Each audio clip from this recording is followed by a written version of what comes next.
तो पहले तो ये टॉपिक चर्चा कर लेते कि एग्ज़ाम के दिन होता क्या है। हम में से कोई ये नहीं जानता है अभी कि आपका मॉर्निंग का शिफ्ट होगा कि आफ्टरनून का शिफ्ट होगा। इसलिए ज़रूरी ये है कि जिस दिन, सपोज मैं मॉर्निंग शिफ्ट की बात कर रहा हूँ, कि सपोज हमारा मॉर्निंग शिफ्ट हुआ, तो मॉर्निंग शिफ्ट में 7 बजे से रिपोर्टिंग समय रहती है। बच्चे 8:30 तक रिपोर्ट कर सकते हैं। 8:30 बहुत रेयर है, 8:20 तक बच्चे लोग रिपोर्ट करते हैं। तो आपने 8:20 को रिपोर्ट करने के लिए सबसे पहले ज़रूरी चीज़ है कि जहाँ भी एग्ज़ाम सेंटर हमारा है, एक दिन पहले जा कर के हम उस एग्ज़ाम सेंटर को देख लें कि उस किस लोकेशन पर है। जैसे हम सब का सेंटर लगभग नागपुर या भंडारा पड़ेगा, जिसका एरिया हम नहीं जानते हैं, तो इसलिए एक दिन ज़रूरी है कि हम एक दिन पहले यानी शाम में जा कर के सेंटर देख लें कि ये सेंटर कहाँ पर है। बहुत ज़्यादा भीड़ भड़ाका वाली एरिया है तब फिर बहुत अर्ली निकलना पड़ेगा, और कोशिश करें कि सेंटर के नियर बाय, दूर नहीं, ट्रैफिक में नहीं फंसना है, क्योंकि ट्रैफिक की वजह से भी पेपर छूटते देखा हूँ मैंने। आपको ऐसा लगेगा कि आपके साथ ऐसा थोड़ी ना होगा, बट ऐसा होते देखा हूँ मैं एग्ज़ाम सेंटर पे जाता हूँ, मैं बहुत सारे लड़कों को देखता हूँ, एक आध दो बच्चे हर एग्ज़ाम सेंटर पर रोते हुए लिखते हैं क्योंकि उसकी एंट्री नहीं हो पाती है, लेट पहुँचे हुए। पॉसिबल कुछ भी है, तो इसलिए अपने को एग्ज़ाम का दिन नॉर्मल दिन जैसा नहीं होता है। वो एक चांस है, 2 साल जिसके लिए रगड़े हैं, जितनी मेहनत किए हैं, वो सब मेहनत का उसी 3 घंटे में परफॉर्म करना है। मॉर्निंग शिफ्ट वाले बच्चे को सुबह 5 बजे जाग जाना चाहिए। उसके बाद उन्हें कम से कम 30 से 40 क्वेश्चन सॉल्व करना चाहिए। ये वो क्वेश्चंस हैं जो वार्म अप क्वेश्चंस हैं, जो बच्चे का माइंड को खोलने के लिए रहता है। आप बनाएंगे तो आपको डे जो है वो बहुत अच्छे तरीके से शुरुआत होगा। ये वो क्वेश्चंस नहीं होते हैं जो बहुत डिफिकल्ट है, चैलेंजिंग है, वहाँ डिमोटिवेशन आ जाएगा। एग्ज़ाम से जस्ट पहले हमको खूब चैलेंजिंग क्वेश्चन नहीं बनाना चाहिए। एग्ज़ाम से जस्ट पहले हमको स्मूथ सरल क्वेश्चन बनाना चाहिए, ताकि हमको ऐसा फील आए कि हमसे क्वेश्चन बन रहा है, और ये फील भी बहुत रोल प्ले करता है।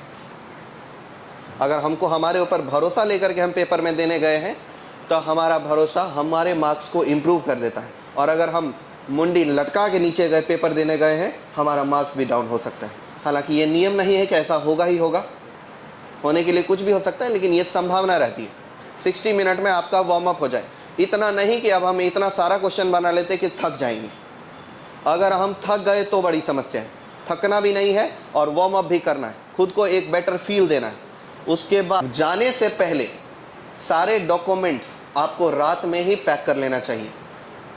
आपके आधार कार्ड, आपकी फ़ोटो, 2 पेन, एक ट्रांसपेरेंट वाटर बॉटल, ये सब चीज़ आपको उस दिन पैक करके रात में ही रख लेना चाहिए, वेरीफाई करके। ओके, नोटपैड, जो भी आपका एग्ज़ाम बोर्ड होता है, ये सब चीज़ में आपको टैग करके रख लेना चाहिए। इस तरफ से निश्चिंत होना चाहिए, किसी प्रकार की कोई घबराहट होगी तो लॉस होगा। अब एक बात ध्यान बता देता हूँ, लाइन में लगने में होता क्या है, ये केस बहुत रेयर है, लेकिन प्रिंस के साथ हुआ था। प्रिंस जब तिरोड़ा सेंटर पे एग्ज़ाम देने के लिए गया था, second round of JEE main में, तो वो सेंटर थोड़ा छोटा सा था, गार्ड ने इसके साथ मिसबिहेव कर, और इस वजह से प्रिंस का second round of JEE mains का लगभग 30-35 मिनट खराब हुआ था। अब प्रिंस बड़ा सभ्य प्रकार का बच्चा, उससे हमेशा किसी ने आप करके बात किया, तू तड़ाक से बात भी नहीं किया। गार्ड वहां जाता है, तू तड़ाक से बात कर लेता है एग्जाम से जस्ट पहले, दिमाग खराब हो गया इसका। अब ऐसी सिचुएशन में क्या करना चाहिए?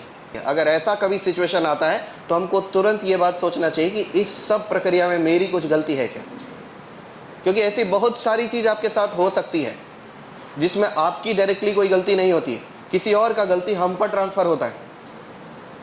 ऐसे में हमारा माइंडसेट नहीं होना चाहिए। उस समय हमको ये समझना चाहिए कि ये चीज अभी इग्नोर कर देना है, बाद में गोली मार देंगे साले को, लेकिन अभी नहीं।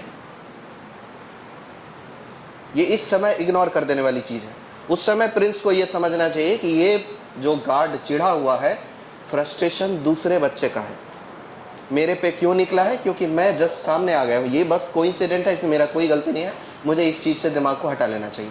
ऐसी सब सिचुएशन किसी के भी साथ हो सकती है। मैं एक स्टूडेंट की कहानी आपको आज फिर बता देता हूँ। एक लड़का जेईई एडवांस का पेपर देने जा रहा था, प्रभु सत्यम, वो और उसका भाई दोनों जेईई एडवांस का पेपर देने जा रहे थे और रास्ते में एक्सीडेंट हो गया।